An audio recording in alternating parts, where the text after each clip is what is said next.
Ya Tuhan, mudah bagi kami untuk memuji pujian yang baru kami naikkan. Mudah bagi kami untuk menikmati pujian tersebut dengan air mata kami. Tetapi kalau kami jujur di hadapan-Mu ya Tuhan, tidak mudah bagi kami untuk kami melepaskan pengampunan. Tidak mudah bagi kami untuk kami memperkatakan mengampuni sesama yang menyakiti hati kami.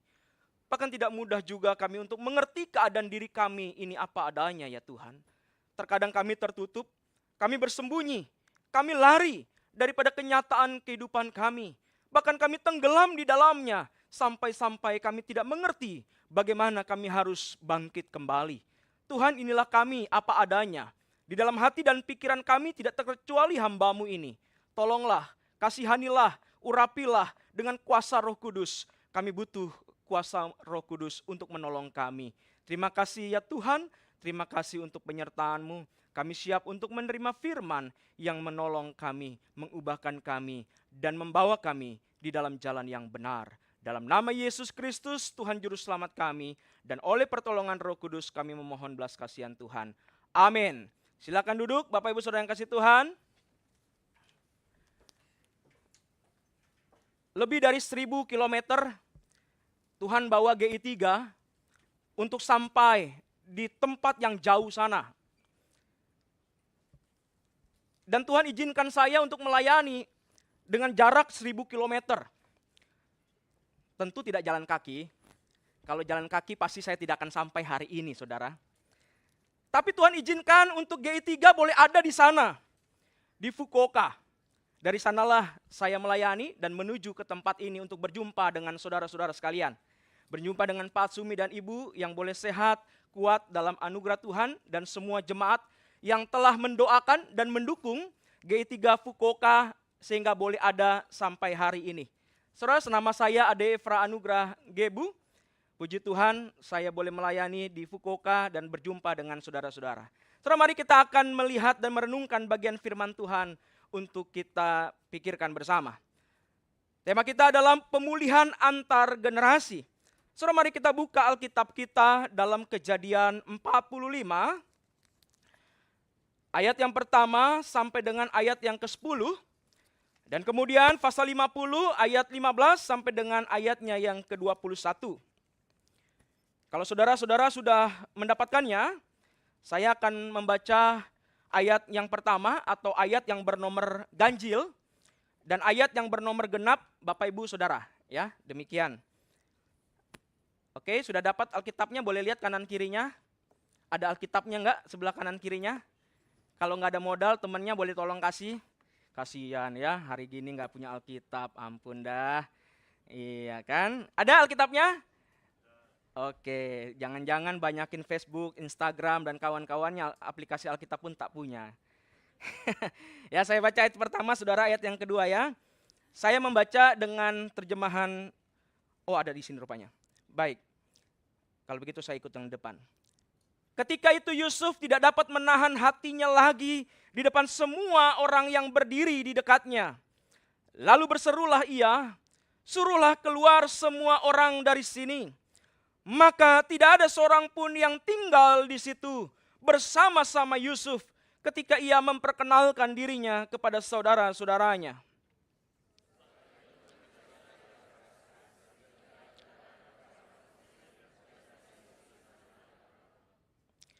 Dan Yusuf berkata kepada saudara-saudaranya, "Akulah Yusuf, masih hidupkah Bapa?" Tetapi saudara-saudaranya tidak dapat menjawabnya, sebab mereka takut dan gemetar menghadapi dia.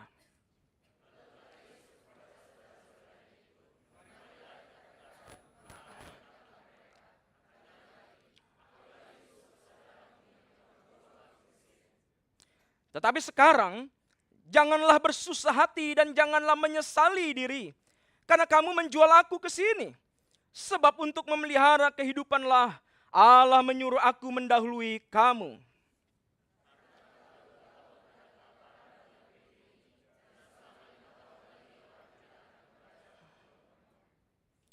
Maka Allah telah menyuruh aku mendahului kamu untuk menjamin kelanjutan keturunanmu di bumi ini dan untuk memelihara hidupmu sehingga sebagian besar daripadamu tertolong.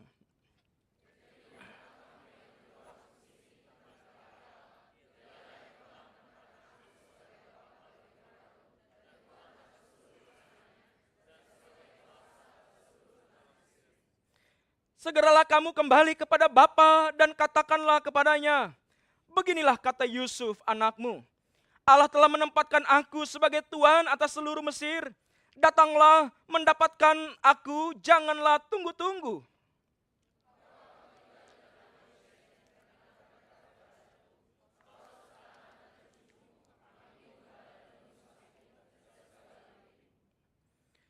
Kemudian kita membaca di pasal yang ke-50 ayat 15 hingga 21. Saya akan mulai ayat 15.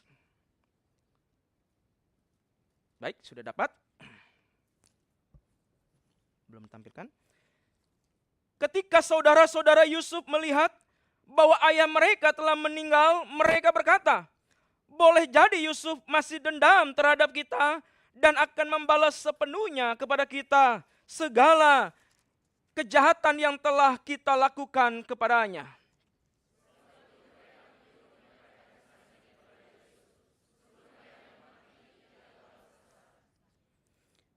Beginilah harus kamu katakan kepada Yusuf, ampunilah kiranya kesalahan saudara-saudaramu dan dosa mereka, sebab mereka telah berbuat jahat kepadamu.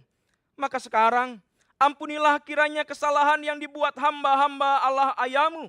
Lalu menangislah Yusuf ketika orang berkata demikian kepadanya.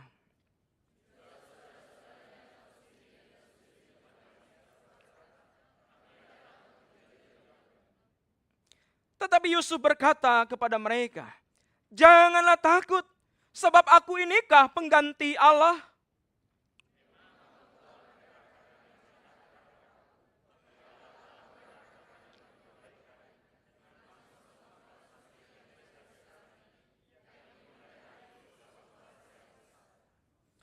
Jadi janganlah takut, aku akan menanggung makanmu dan makan anak-anakmu juga.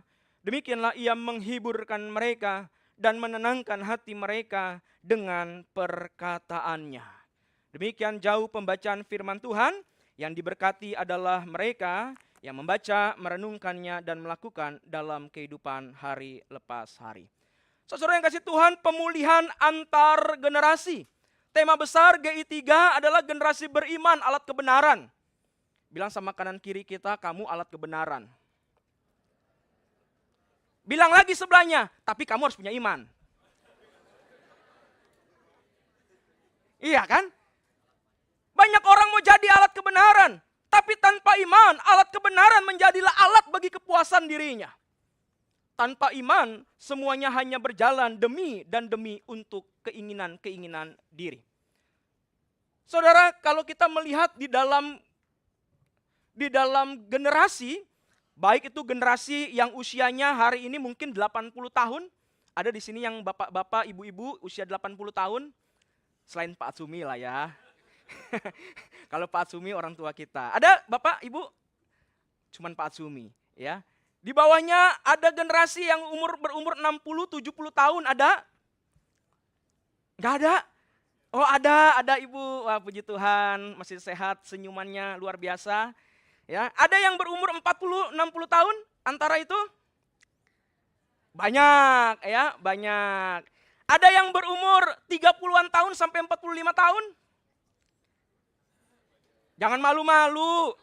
Oh ada juga. Nah ini yang paling banyak kayaknya nih ya, 16 sampai 30 tahun. Boleh angkat tangan? Wah banyak sekali. Yang usia 15 tahun ke bawah ada? Nggak ada lah ya lagi sekolah minggu. Oh, ada? Oh ada. Oke, kalau usia yang masih balita SD mungkin sekolah minggu ya. Saudara, kalau kita memperhatikan di dalam usia-usia tersebut, itu adalah usia setiap generasi, maka kita melihat setiap generasi itu ada masanya. Setiap masa itu ada konteks dan dinamikanya masing-masing. Setiap konteks dan dinamika itu juga terdapat usaha pemecahan masalah. Yang hari ini usia 80 tahun mengalami masa sukar di Indonesia. Masa perang, ya, masa yang begitu dengan luar biasa angkat senjata, disiplin dan seterusnya, ya, yang disebut dengan silent generation. Saudara, mereka punya pola pikir yang berbeda. Yang usia selanjutnya mereka mendapatkan persoalan yang lain. Mereka tidak angkat senjata, tapi mereka membangun kota, membangun generasi. Wah, mereka juga penuh dengan semangat. Generasi-generasi yang lain menikmati. Generasi X itu bicara tentang generasi yang menikmati teknologi yang mulai berkembang.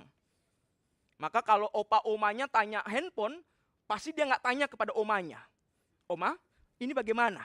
Oma bilang, kita tak tahu. Pasti tanya anaknya atau tanya cucu. Karena cucunya jauh lebih pintar daripada opa oma. Kecuali cucunya kurang pergaulan. Tapi saya pikir nggak ada anak-anak hari ini kurang pergaulan ya. Anak saya Miki umur 7 tahun, dia lebih jago buka iPad daripada saya. Saya heran, dia bisa tahu aplikasi yang bagus, permainan usia dia. Saya sendiri nggak ngerti. Saudara, setiap generasi punya persoalan dan cara mengatasinya. Tetapi kita sadarkah bahwa masalah yang terkadang diselesaikan itu berbeda cara pikir, berbeda pengalaman untuk menyelesaikannya. Usia 80, 50 tahun, mereka menyelesaikan dengan cara yang berbeda dengan anak masa kini. Kalau opa oma, bapak ibu bilang ke anak-anaknya, "Hei, kamu duduk diam, sini dengarkan." Anak langsung bilang, kekerasan dalam rumah tangga. Iya enggak? Zaman dulu kan begitu kan? Saya dididik pakai gesper. Pakai cubitan, tamparan. Hari ini coba saudara lakukan. Pasti anak saudara langsung bilang, "Papa, ingat ya, ada undang-undang perlindungan anak. Papa tahu penjaranya berapa lama? 10 tahun." Papa langsung ciut mendadak. Saudara, itu realita bukan? Maka terkadang ketika penyelesaian itu terjadi, kita sulit untuk memahami. Oleh karena apa? Oleh karena, mana dia ini? Ini karena saya tidak pakai punya saya sendiri. Oke. Kesulitan memahami antar generasi seringkali menimbulkan konflik dan luka batin. Nah, saudara, kalau kita memperhatikan di sini, ya, kalau kita melihat di bagian ini, saudara, perang yang hari ini terjadi, kita fokus kepada 1-2 negara. Tapi kalau di data, saudara, ada 27 negara atau konflik antar negara yang begitu besar, yang tidak pernah terselesaikan. Saudara bisa lihat datanya di depan atau nanti cari sendiri, ada websitenya di situ. Saudara, data ini mau bicara apa sih? Data ini mau bicara bahwa konflik itu terus terjadi dari setiap generasi kepada generasi. Oleh karena apa? Oleh karena tidak pernah terselesaikannya konflik di dalam diri masing-masing. Sehingga terus terbawa dan akhirnya mereka ingin terus membalas, dan membalas. Gencatan senjata hanya soal waktu. Waktu diam, waktu tenang, sambil memikirkan strategi yang ada. Bapak Ibu Saudara yang kasih Tuhan, belum lagi kalau kita memperhatikan, kalau kita searching di Google saja, saudara, kalau kita mengetik di situ kasus saling bunuh antar saudara 2025, saudara, di situ muncul begitu banyak kasus. Kakak bunuh anak bunuh mama bunuh papa, semua baku bunuh. Saudara bisa bayangkan sesuatu yang tidak pernah terjadi di zaman Pak Atsumi mungkin, tapi terjadi hari ini. Kita mendengar seorang anak tega memutilasi ibunya. Saudara, mungkin kita ngeri. Tapi itu terjadi dan itu fakta. Saudara, berapa banyak orang-orang yang mengalami luka dan luka yang akhirnya kemudian mulai berpikir untuk apa? Untuk membalas. Saudara, begitu banyak orang yang terjebak dan terpenjara dalam luka akibat konflik. Baik itu dengan diri, baik itu dengan sesama, dan keadaan, bahkan dengan imannya sendiri. Konflik begitu banyak terjadi. Dan cara penyelesaiannya relatif simple di pikirannya. Minta maaflah kamu. Ya udahlah, minta maaf. Maaf ya, aku salah. Oke. Dianggap selesai. Tapi ternyata dia menyimpan begitu parahnya sampai luka di dalam hatinya tidak terbendung lagi. Saudara, itulah yang ingin kita renungkan bersama. Kalau kita melihat banyak kali kita berjuang untuk mengatasi persoalan luka ini. Seperti ilustrasi yang ada di depan sini. Saudara, kalau saudara perhatikan, pohon itu hitam, tidak lebat. Itu adalah gambaran pohon diri yang rusak, saudara. Dan ketika kita ada di dalam pohon diri yang rusak, kemudian saudara berusaha Untuk apa? Untuk memperbaikinya. Cara paling gampang untuk memperbaikinya apa? Potong kompas. Cepat, cepat. Datang ke hamba Tuhan, sama Tuhan bilang, you harus bertobat. Enggak bertobat, mati masuk neraka. Iya Pak, aku bertobat deh Pak. Berdoa, Tuhan ampuni aku, ampuni aku. Besoknya dia berubah saudara. Jadi menawan, menyenangkan, tidak melakukan kesalahan yang sama. Tapi ternyata saudara, kembali lagi. Kambuh lagi. Mencoba untuk memperbaikinya kembali. Mendapatkan pembaharuan. Tapi terjadi lagi. Demikian selanjutnya kehidupan kita itu dijalani. Istilah lainnya adalah tobat tapi kumat. Dikit-dikit tobat, dikit-dikit kumat. Kumat kok dikit-dikit. Saudara, apa yang terjadi sebenarnya? Sehingga kita terkadang terpenjara dengan depresi rohani, kita terpenjara dengan depresi mental. Oleh karena ternyata yang kita selesaikan adalah di permukaan. Kita tidak pernah menyelesaikan akar kebencian itu. Akar kebencian itu terus ada. Kita tidak mengobatinya dengan baik. Sehingga ketika bertumbuh sebentar baik, sebentar lagi ya tidak baik. Itu yang terjadi. Saudara, pemulihan terjadi ketika akar masalahnya itu diselesaikan. Dan hari ini kita ingin membahas itu lebih jauh di dalam kisah yang Tuhan berikan dalam kisah keluarga dari Bapak Yakub. Saudara, kita membaca di dalam kisah Yakub. Kisah Yakub ini adalah potret daripada ketidakseimbangan kasih yang terjadi di dalam keluarga. Betul, tidak ada keluarga yang sempurna, saudara. Bilang yuk kanan kirinya, ingat ya, nggak ada keluarga yang sempurna. Kalau yang datang dengan suami istrinya, boleh nggak bilang sama istrinya, suaminya, sayangku, aku tahu kamu tak sempurna. Ayo dong, jangan malu-malu dong. Bilang sama pasangannya juga, aku juga tahu kamu memang tak sempurna. Pak, Bu, kita harus ingat bahwa tidak ada keluarga yang sempurna. Tapi bukankah ketidaksempurnaan itu selalu menjadi alasan bagi kita untuk kita mengatakan kamu dan aku tidak cocok, kamu dan aku banyak cekcok, kamu dan aku tidak punya cinta. Cinta kok udah punya anak 5 baru bilang begitu. Iya kan? Pertengkaran dalam rumah tangga seringkali dikatakan apa? Aku kehilangan rasa terhadap kamu. Rasa apa yang dipunya? Nggak tahu rasa apa. Pacaran baru 1 tahun, dapat masalah bilang, kayaknya kamu dan aku kita nggak sejalan ya. Putus lagi. Ganti pacar, sama. Kayaknya kita berbeda. Lu mau cari yang sama, cari di mana? Nggak ada yang sama. Kalau saudara sama, itu aneh. Saudara yang kasih Tuhan, ini adalah potret ketidakseimbangan kasih. Tapi ketidakseimbangan atau ketidaksempurnaan ini dibiarkan sehingga yang terjadi apa? Mereka mengalami konflik panjang antar generasi yang berdampak kemudian di dalam hubungan personal, di dalam hubungan dengan sesama. Dan dampak yang terjadi bukan dampak yang biasa. Dampak yang luar biasa. Saudara, pikiran mereka kemudian berkelana. Pikiran otomatis yang muncul di dalam otak kita kemudian memberikan tuduhan. Kamu gak berharga. Kamu gak disayang. Pikiran itu kemudian mengecam kita. Pikiran itu berkata kepada kita, kamu memang anak durhaka. Kamu anak kurang ajar. Belum lagi tuduhan-tuduhan prediksi di dalam pikiran kita yang kemudian memberikan prediksi di masa depan. Kamu pasti hancur. Kamu pasti gagal. Kamu pasti tidak mendapatkan pasangan yang baik. Kamu pasti. Akhirnya emosi kemudian menjadi tidak stabil. Emosi bercampur aduk. Marah, senang, gembira, nangis. Dan tidak mengerti kenapa itu bisa terjadi. Saudara, ketidakseimbangan kasih yang dirasakan. Kemudian memberikan ketakutan. Takut menghadapi ayah dan ibunya. Ada di sini yang menghadapi itu? Kakaknya bilang dulu sama papa. Enggak. Kamu tahu kan papa gimana? Papa kalau lagi marah tahu kan? Mukanya itu, luar biasa. Saudara, dia takut menghadapi orang terdekatnya. Anak kalau bilang sama mama, "Ma tolong bilangin papa."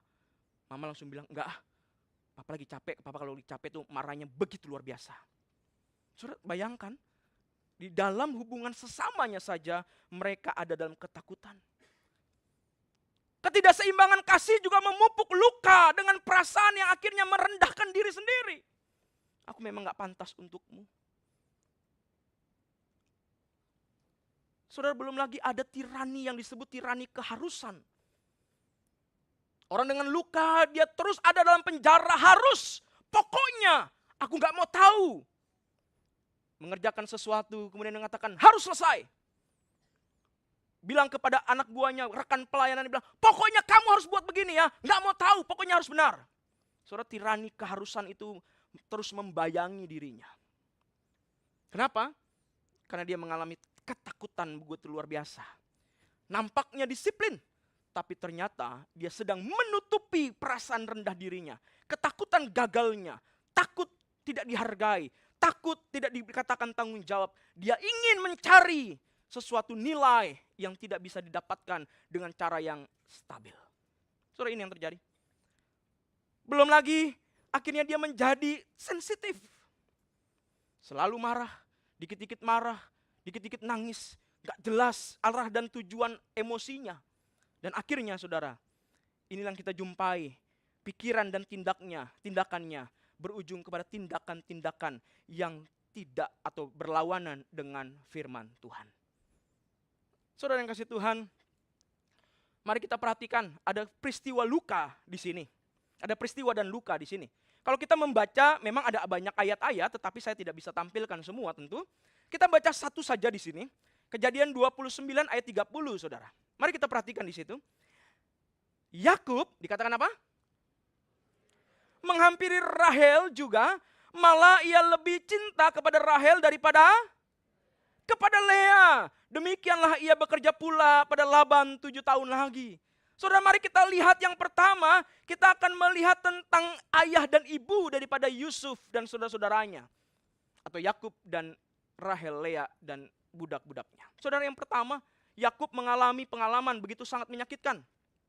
Jauh sebelum dia mengambil anak-anak Laban, Yakub punya konflik dengan kakaknya, yaitu dengan saudaranya, yaitu Esau. Mereka punya konflik, lama baru terselesaikan.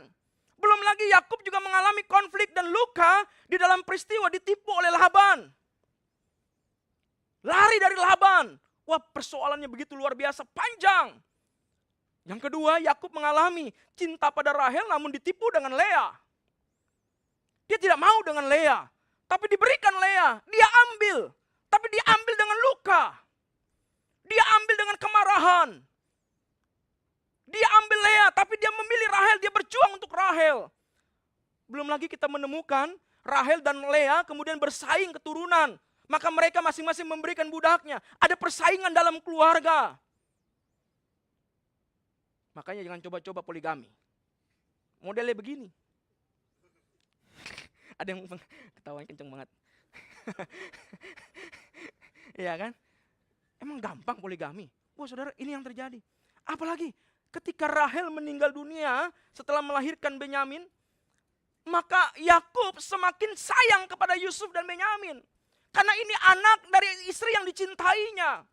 Tapi dampaknya saudara, anak-anaknya kemudian punya perasaan, yaitu apa? Cemburu dengan Yusuf dan Benyamin. Mereka kemudian berusaha menyenangkan Yakub, tapi tidak bisa. Karena hati Yakub diberikan untuk Yusuf dan Benyamin dan Rahel. Saudara, mereka menderita sekali. Mereka berusaha menyenangkan ayah dan ibunya. Adik-adik muda, berapa banyak saudara yang datang ke Jepang kuliah, bekerja hanya untuk menyenangkan orang tuamu? Saudara, banyak kasus itu. Habis papa saya suruh saya pergi, ya saya pergi. Daripada saya bertahan di rumah, stres pak. Saudara, ini yang bisa terjadi. Berusaha menyenangkan orang tua. Orang tua selalu berkata pokoknya, pokoknya, pokoknya. Anak tidak bisa melawan. Dan anaknya berkata, oke, saya lakukan. Tapi dia lakukan bukan karena keinginannya. Bukan karena hatinya.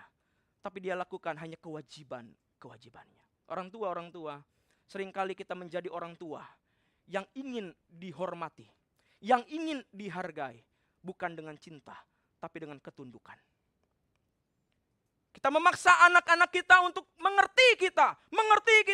Pokoknya semua demi kita. Akhirnya kita membuat anak menjadi apa yang kita mau. Tidak ada ruang bagi anak untuk menjadi dirinya sendiri. Tidak ada ruang bagi anak untuk mengekspresikan emosinya, mengekspresikan keinginannya. Karena semua terbentur. Dengan apa? Dengan segala omongan dari ayah dan ibu. Akhirnya mereka mengerjakan. Tapi mereka bukan mengerjakan dengan cintanya kepada pekerjaannya atau kepada hidupnya. Tapi karena orang tua. Saudara, akhirnya anak-anak daripada Yakub, saudara-saudara Yusuf, mereka selalu terpenjara dengan berpikir negatif. Semua hal menjadi negatif. Yusuf bercerita, dibuat negatif. Mendengarkan cerita, dibuat negatif. Semua hal menjadi negatif. Karena luka di dalam dirinya. Bagi saudara-saudaranya, Yusuf adalah masalah. Yusuf yang usianya masih 17 tahun. Masih muda. Bagi saudara-saudaranya dia adalah biang masalah. Apa yang dilakukan Yusuf? Tidak ada. Yang dilakukan Yusuf hanya menceritakan, bercerita. Tapi luka terhadap ayahnya dibalaskannya kepada Yusuf. Karena bagi mereka Yusuf sumber dari segala sesuatunya. Oh saudara yang kasih Tuhan, akhirnya mereka merasa bahwa Yusuf akan menyaingi mereka atau saudara-saudaranya, sebelah saudaranya. Saudara, ini yang terjadi. Ini keadaan yang ada, saudara. Peristiwa demi peristiwa itu kemudian membentuk sebuah pola pikir. Pola pikir itu bukanlah pola pikir yang baik, tetapi pola pikir maladaptif. Bagaimana kita berpikir sesuatu yang ingin menyakiti, baik itu menyakiti diri kita sendiri, menyakiti orang lain, dengan hal-hal yang kita lakukan untuk dilihat. Bapak Ibu, kalau anak-anak saudara nakal, tanda kutip ya, nggak ada yang nakal, anak-anak nggak ada yang nakal, tapi kalau terlalu aktif, saudara itu tanda anak-anak itu ingin dilihat.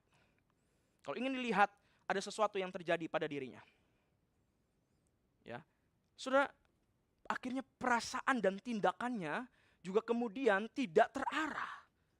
Dia tidak tahu harus buat apa. Itu yang terjadi di dalam luka tersebut, saudara. Nah, kalau kita melihat Yusuf kemudian, yang akhirnya dibuang atau dijual kepada Potifar, kepada orang Ismail, kemudian kepada Potifar, tapi kita melihat ada sosok yang bernama Yusuf ini. Yusuf menjadi budak, menjadi tahanan, sampai dia menjadi pemimpin. Saudara, ini suatu proses panjang dalam kehidupannya. Tetapi kesimpulan daripada apa yang dijalani oleh Yusuf, kita melihat bahwa Yusuf ternyata dia memahami realitas. Dengan pikiran jernih akan anugerah dan kasih Allah yang besar.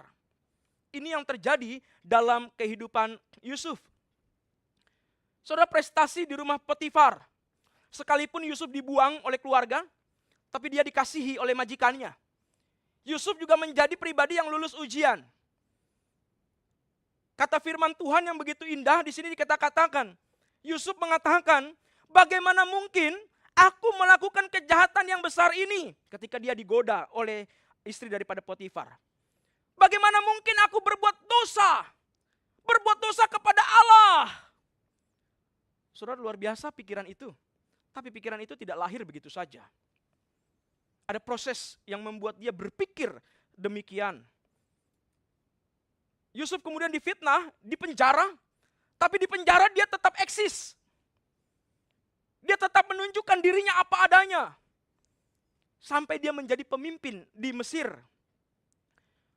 Saudara, Yusuf, dia menjadi pribadi yang tidak malu dengan hidupnya.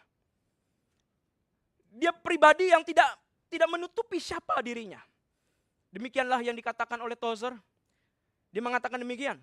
Kebanyakan kita menggambarkan konsep dan perasaan kita mengenai Allah Bapa surgawi dari ibu dan ayah kita di bumi.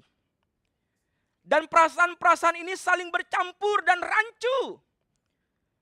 Namun, perasaan bersalah dan saling bertentangan bukanlah suara dari Tuhan. Sering suara itu adalah kelanjutan dari ayah dan ibu kita, dari suara mereka. Atau kelanjutan dari suara saudara-saudara kita. Atau sesuatu yang terinternalisasikan, yang ada di dalam diri kita, dan kemudian menekan kita. Bapak Ibu Saudara yang kasih Tuhan, ini yang terjadi di dalam kehidupan kita. Ketika kita menyimpan luka. Sehingga semua yang kita jalani di dalam kehidupan beriman, kita tidak ada dalam perspektif iman yang benar. Nanti kita akan lihat. Tapi kita mencoba menjangkau tangannya Tuhan. Dan berusaha untuk menyenangkan Tuhan. Tapi kita tidak mampu menggapai tangannya. Dan kita mengalami depresi rohani. Kita seolah-olah berjuang melakukan yang baik. Berjuang melakukan yang benar. Kita bertobat tapi kok jatuh lagi. Kita bingung dengan keadaan kita. Akhirnya kita mulai ragu. Benar gak sih nih iman saya? Benar gak sih? Akhirnya kita udah gak mau lagi ke gereja. Gak mau lagi persekutuan. Kita merasa persekutuan sama saja. Atau kalaupun kita pergi ke gereja, saudara. Kita pergi ke gereja hanya sebagai seorang Kristen. Kita bukan pergi sebagai seorang murid. Kita pergi sebagai orang yang bertanggung jawab hari Minggu adalah ibadah. Tapi kita tidak mengerti bagaimana kita harus beribadah. Datang, pergi. Datang, pergi. Maka tidak heran ada begitu banyak usia yang bertambah. Tapi dalam pertambahan umur, kita tidak pernah mengalami perjumpaan pribadi dengan Tuhan. Tidak pernah kita mengalami satu hubungan yang begitu erat. Oleh karena apa? Oleh karena ini tadi, kita melihat Tuhan dari perspektif luka yang kita alami. Bapak Ibu Saudara yang kasih Tuhan, Yusuf dikatakan dia berhasil dalam segala yang dilakukan. Apa yang dilakukannya? Sampai dia bisa menjadi pribadi yang utuh dalam proses yang panjang. Dari usia 17 tahun, kemudian 30 tahun, dan usia-usia selanjutnya, proses yang panjang. Saudara, yang kita lihat adalah membenahi pikiran yang membuka pengampunan. Membenahi pikiran membuka pengampunan. Saudara, banyak orang salah mengerti tentang pengampunan. Hanya berpikir bahwa mengampuni itu ya minta maaf. Mengampuni itu ya sudah, pokoknya saya sudah mengerti dia. Nggak mau tahu. Saudara, pengampunan bukanlah melupakan. Pengampunan itu bukan menekan emosi dalam diri kita. Pengampunan itu bukan bicara tentang sesuatu yang membuat kita menenangkan diri dengan cara yang lain. Beralih. Pengampunan itu bukan menyangkal diri kita. Seringkali kita melihat pengampunan itu dan kemudian kita menganggap mudah untuk melakukannya. Tapi ternyata tidak, saudara. Cara tes kita sudah mengampuni atau belum, itu mudah sebenarnya. Dalam ruang konseling, biasanya yang saya lakukan adalah saya menyuruh mereka, meminta mereka untuk mengingat kembali memori di masa lalu. Saudara, dan biasanya kemudian mereka akan terbawa ke belakang. Wah, dan sakitnya itu luar biasa. Saudara, itu belum mengampuni. Nah, saudara yang kasih Tuhan, merangkai realita untuk melihat dengan perspektif yang lain. Inilah yang harus dilakukan kalau kita mau memulihkan antar generasi. Saudara, Yusuf menjadi agen pemulihan, tapi dia dipulihkan lebih dulu. Di tengah kekuasaan, Yusuf berhadapan dengan saudara-saudaranya yang membuangnya. Mari kita perhatikan di dalam pasal yang ke-42. Mari kita lihat di dalam Kejadian 42, saudara-saudara, ayat 9a. Kejadian 42 ayat 9a. Mari kita perhatikan di Alkitab kita. Ayat 9a berkata demikian. Lalu teringatlah Yusuf akan mimpi-mimpinya tentang mereka. Di dalam ayat 9a dari 42. Yang kedua kita lihat dari ayat 21 sampai dengan 24, saudara-saudara. Mari kita lihat di situ, 21-24. Mereka berkata kepada yang lain, kita benar-benar menanggung akibat dosa kita terhadap adik kita itu. Karena kita melihat betapa sesaknya hatinya ketika ia memohon belas kasihan kita. Tetapi kita tidak mendengarkan permohonan itu. Itulah sebabnya kesesakan ini menimpa kita. Dan seterusnya. Ayat 24 dikatakan, Yusuf mengundurkan diri dari mereka lalu menangis. Ya. Nah, saudara yang kasih Tuhan, lihat perhatikan narasi Alkitab di situ. Maka kita menemukan di sini, yang pertama merangkai sebuah realitas di dalam pikiran kita, yaitu dengan cara membuka luka. Bilang yuk kanan kirinya, buka luka.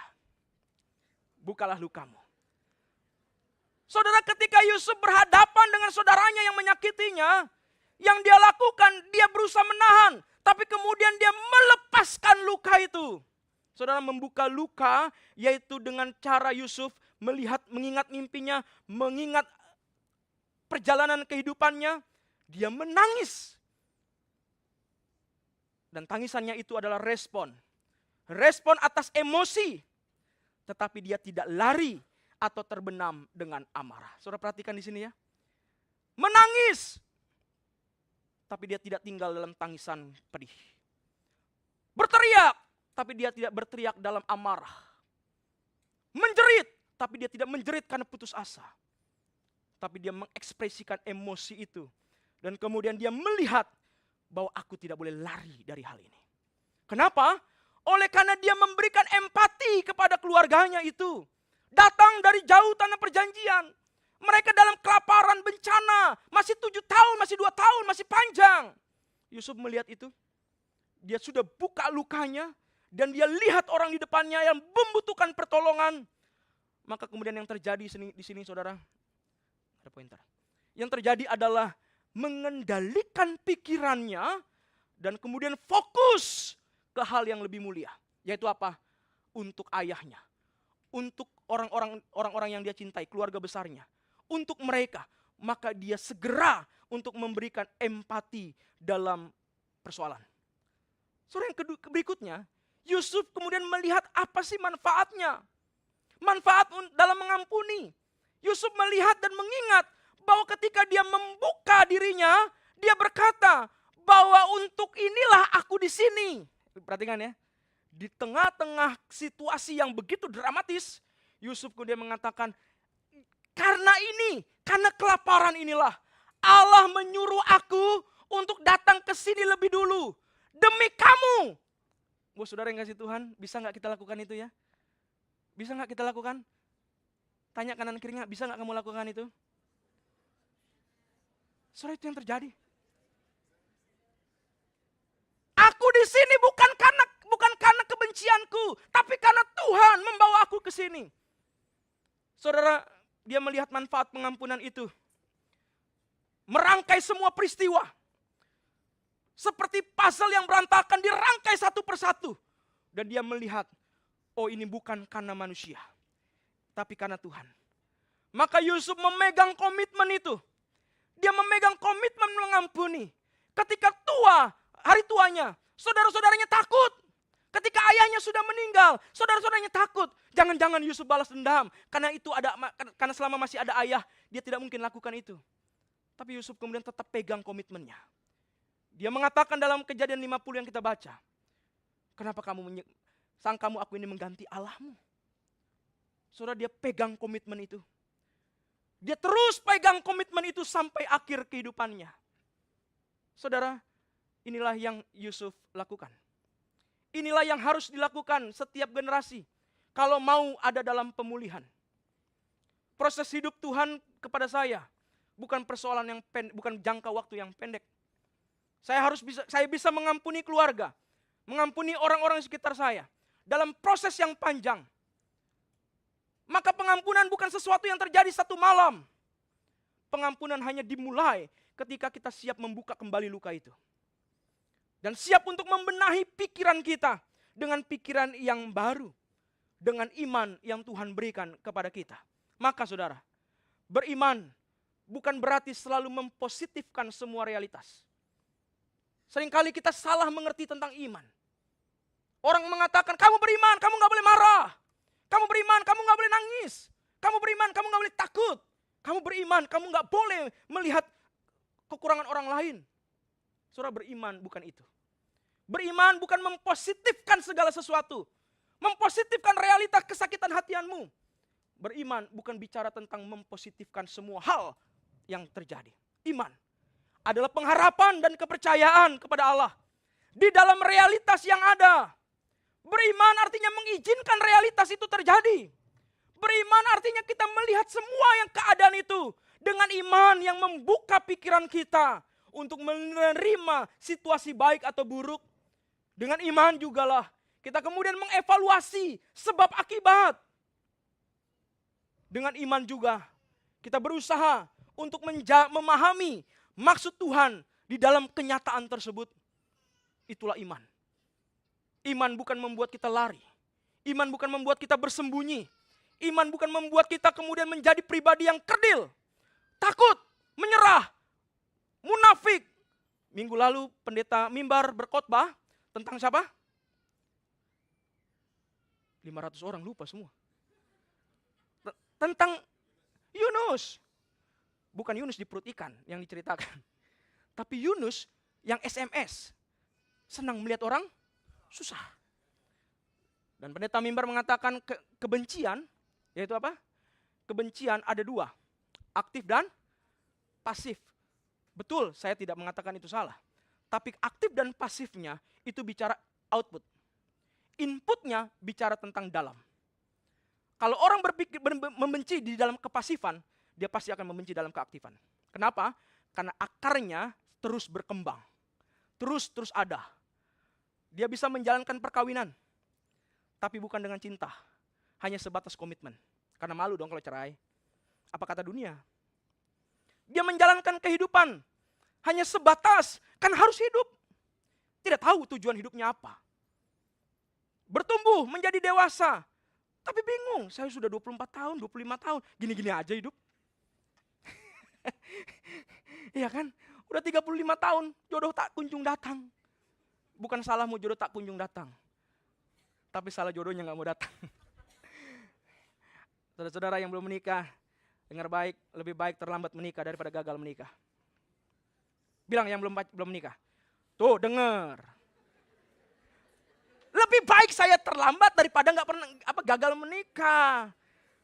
Ada kata penghiburan lah ya. Akhirnya. Dengar baik, menikah itu bukan persoalan gampang. Menikah itu bukan hanya pesta satu malam menghabiskan uang banyak. Tapi menikah bicara tentang perjalanan hidupmu. Bersama dengan pasanganmu. Dalam segala keadaan. Mampukah engkau melihat iman di dalam pernikahanmu? Saudara yang kasih Tuhan, maka mari kita lihat bahwa pemulihan itu harus dimulai, bukan diimpikan. Jangan pernah bermimpi untuk pemulihan kalau tidak pernah memulai untuk memulihkan. Pemulihan hanya terjadi ketika ada keterbukaan. Memulihkan luka itu perih karena melawan ego. Memulihkan luka itu menangis karena kita menyangkal diri kita sendiri. Maka dibutuhkan keberanian, kejujuran untuk memulihkan hati dan relasi. Tapi hasilnya adalah damai sejahtera. Kalau saudara mau mengalami damai sejahtera sejati, betul di dalam Yesus ada damai sejahtera. Tapi Yesus ingin kita membuka diri kita dan berkata kepadanya, Tuhan inilah diriku apa adanya. Kita jangan sembunyi di hadapan Tuhan. Jangan menjadi orang yang munafik di hadapan Tuhan. Yang seolah-olah kita menjadi pribadi yang kuat. Kita datang ibadah, duduk. Bagus di sini 1 kali, kalau 6 kali kita datang. Tapi kalau hati kita tidak pernah terbuka di hadapan Tuhan, gak ada gunanya. Saudara, yang kedua, mulailah pemulihan dengan melihat realita luka dari kacamata iman kepada Allah. Ya, jangan pernah sangkali ada luka. Lihat luka itu dalam dirimu. Terima luka itu. Tapi terimalah dengan iman kepada Tuhan. Bukan dengan amarah dalam dirimu. Yakinlah. Yang ketiga, yakinlah pada diri sendiri dan orang yang yakinkanlah pada diri sendiri dan orang yang melukai kita jika pengampunan itu tersedia. Katakan kepada diri kita, ada pengampunan. Katakan kepada orang di sekitar kita, aku mengampunimu karena aku sudah diampuni. Jangan biarkan penjara kepahitan itu melumpuhkan pikiran kita.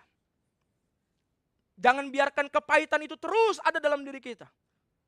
Saudara bisa bayangkan gak sih, di dalam rumah tangga ada yang gak pernah bicara ketika dia marah lama sekali. 2 bulan, 3 bulan. Kok bisa ya? Itulah luka. Saudara, maka mari kita pandang kepada Yesus. Mari kita baca ayat ini. Ibrani 4 ayat 14 sampai dengan 16. Kita baca dengan suara lantang 3-4 ya. Jadi karena kita sekarang mempunyai iman besar agung yang telah melintasi semua langit, yaitu Yesus anak Allah. Baiklah kita berpegang teguh pada pengakuan iman kita. Sebab iman besar yang kita punya Bukanlah imam besar yang tidak dapat turut merasakan kelemahan-kelemahan kita. Sebaliknya, sama seperti kita, ia telah dicobai. Hanya saja ia tidak berbuat dosa. Sebab itu, marilah kita dengan penuh keberanian menghampiri tata anugerah, supaya kita menerima rahmat dan menemukan anugerah untuk mendapatkan pertolongan pada waktunya. Saudara, ini Tuhan kita. Alkitab jujur katakan, dia mengalami hal-hal yang dialaminya. Yesus ditolak keluarganya. Yesus dianggap gila oleh keluarganya. Ada yang udah pernah baca teks itu? Jangan-jangan sudah belum pernah baca. Wih, Bapak ngomong sembarangan. Baca di Markus dong. Nanti tanya Pak Mimbar, pasti ada. Saudara, Yesus dilihat oleh orang-orang di sekitarnya adalah pribadi yang membawa ajaran sesat. Saudara, bahkan murid-muridnya ragu kepada Tuhan Yesus. Dalam keadaan itu Yesus dihina. Dia difitnah, dia dicaci, dia didera, dia menderita fisik, menderita mental. Getsemani menjadi puncak penderitaan mentalnya. Saudara, dia mengalami itu. Dia ada dalam posisi yang sulit. Maka Alkitab katakan imam besar kita tahu apa pergumulan kita. Karena dia bukan Tuhan yang jauh di sana, tapi dia Tuhan yang dekat dengan kita. Dia mengalami, dia merasakan itu. Saudara, namun Tuhan Yesus menerima setiap generasi dan memulihkan kita semua. Maka belajar daripada Yesus. Tuhan Yesus selama hidupnya menghadapi realitas yang pahit itu. Dia taat, dia terbuka, dia berharap, dia berserah kepada Bapaknya. Saudara, peristiwa atau realitas yang dihadapi Tuhan Yesus, dia hadapi dengan terbuka. Yesus tidak menjadi pribadi yang munafik, menutup diri di hadapan orang-orang yang membencinya. Dia terbuka. Dia menjadi pribadi apa adanya. Saudara, Tuhan Yesus juga ada dalam pikiran, yaitu pikiran yang selalu adaptif. Pikiran yang membawa kepada jalur yang seharusnya dalam kebijaksanaan. Ia memikirkan dengan kasih. Dia berpikir dengan kasih untuk menyelamatkan. Dia memimpin dengan tujuan. Dia bertindak dengan bijak. Ya, dia terluka, ya. Dia menangis, ya. Tapi dia tidak lihat luka, dia tidak lihat tangisan hanya untuk memuaskan dirinya sendiri. Enggak. Bahkan Tuhan Yesus terbuka dengan perasaan-perasaannya. Saat dia sedih, dia terbuka. Saat dia marah, dia terbuka.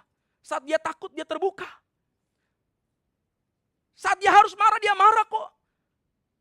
Kalau ada orang katakan kamu gak boleh marah, salah. Karena Yesus marah. Tapi dia marah dengan kasih. Dia takut, dia terbuka. Aku takut, dia katakan kepada murid-muridnya. Ia tahu bagaimana mengekspresikan emosi dalam dirinya. Saudara, maka di atas kayu salib Yesus berkata apa? Ya Bapa. Yuk sama-sama yuk. Ya Bapa, ampunilah mereka.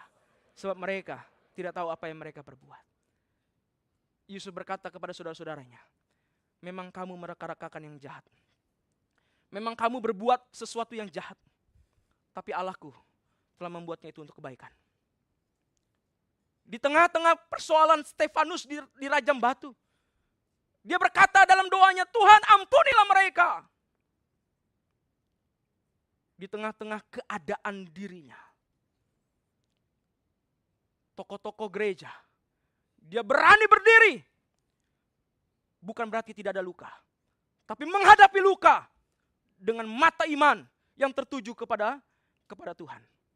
Jika Tuhan Yesus mengampuni kita, jika dia mengampuni setiap generasi, apa hak kita untuk membenci diri sendiri? Apa hak kita untuk membenci sesama? Apa hak kita membuat diri kita rendah, menganggap diri kita tidak berarti, menganggap diri kita bodoh? Apa hak kita? Kalau Yesus sudah selesaikan semuanya itu, apa hak kita? Apa hak saudara? Menghakimi dirimu sendiri. Kalau Yesus sudah mati bagi kita, maka apa hak kita tidak mengampuni? Kalau Yesus sudah mati bagi kita, maka apa hak kita untuk terus tinggal dalam kebencian kepada orang-orang yang ada di sekitar kita? Kalau Yesus sudah mati bagi kita, saya undang pemain musik maju ke depan. Kalau Yesus sudah mati bagi kita, maka apa hak kita untuk lari atau tenggelam dalam luka? Apa hakmu? Apa hak saudara? Tidak ada. Karena semua sudah tergantikan di kayu salib. Dan di atas kayu salib itu, Yesus berkata, sudah selesai. Saudara, mari saya ajak kita untuk tundukkan kepala kita. Saya mau membawa kita untuk melihat kepada dirimu di hadapan Tuhan. Sambil melodi mengampuni dimainkan. Saudara, masing-masing datang kepada Tuhan hari ini. Mari terbuka di hadapan Tuhan. Saya tidak tahu apa yang saudara alami. Saya tidak tahu seberapa pahitnya saudara mengalami kepahitan. Saya tidak tahu seberapa dalamnya saudara tenggelam di dalam luka. Bahkan saya tidak tahu seberapa parahnya luka itu menguasai saudara. Tapi yang saya tahu, Bapamu mengasihimu. Walaupun bapak di dunia, ibu di dunia, saudara-saudaramu di dunia tidak pernah mengasihimu. Mungkin hari ini saudara teringat akan perkataan yang kasar kepada dirimu. Mungkin hari ini saudara teringat akan kalimat yang terus membekas di dalam memorimu. Engkau teringat perlakuan suamimu, perlakuan istrimu, perlakuan saudara-saudaramu, bahkan perlakuan hamba Tuhanmu. Saudara, kita selalu mengingat luka itu. Maka mari kita datang kepada Tuhan.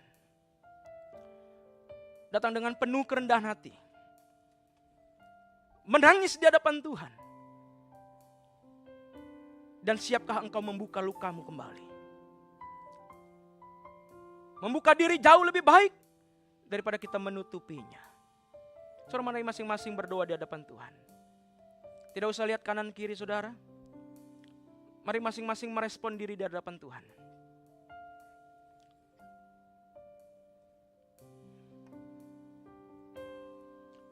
Ketika hatiku disakiti. Ketika hatiku telah disakiti, ajarku memberi kasih-Mu. Ketika hidupku telah dihakimi, mari respon di hadapan Tuhan. Beri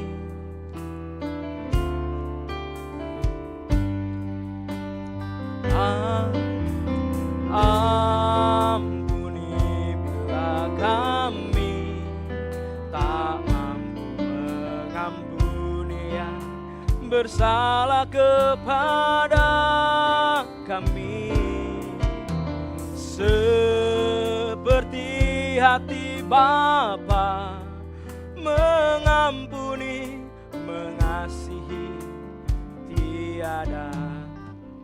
Saudara, engkau yang sudah tertunduk di hadapan Tuhan, seberapa banyak saudara yang mau melepaskan pengampunan hari ini? Saudara boleh taruh tangan kananmu di dada. Yuk kita lepaskan pengampunan. Yuk kita lepaskan itu. Amin. Mari katakan kepada Tuhan, Tuhan aku mau mengampuni, sebutkan nama mereka. Waktu engkau menyebutkan namanya memang perih. Waktu engkau menyebutkan mereka, engkau membayangkan muka mereka memang perih. Tapi izinkanlah Tuhan menjamahmu hari ini. Amin. Bapa di sorga,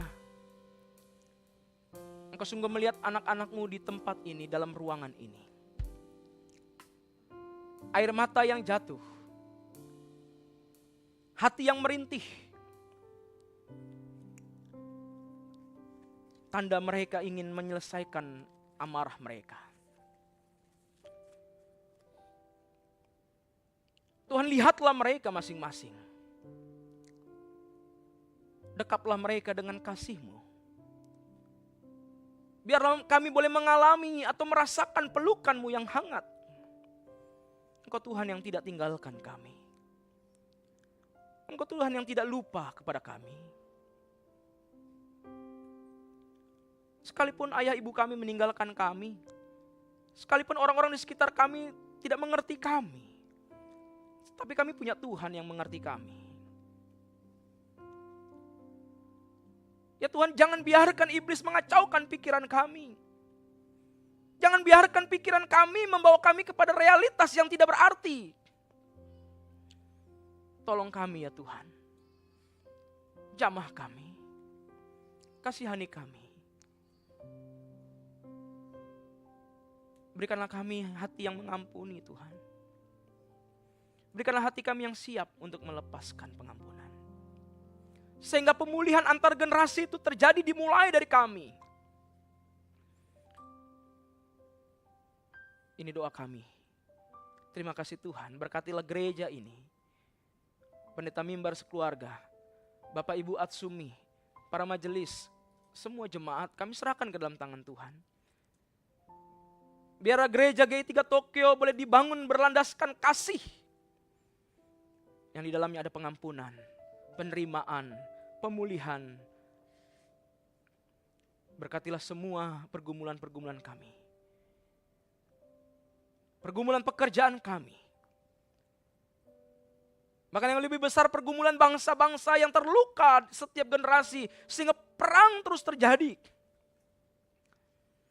Ada ketakutan, kegelisahan. Tuhan kasihanilah keadaan Indonesia ya Tuhan.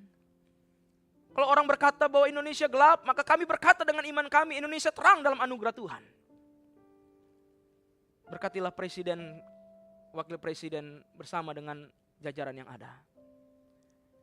Kami percaya bahwa ketika kami berdoa, maka Tuhan memulihkan keadaan.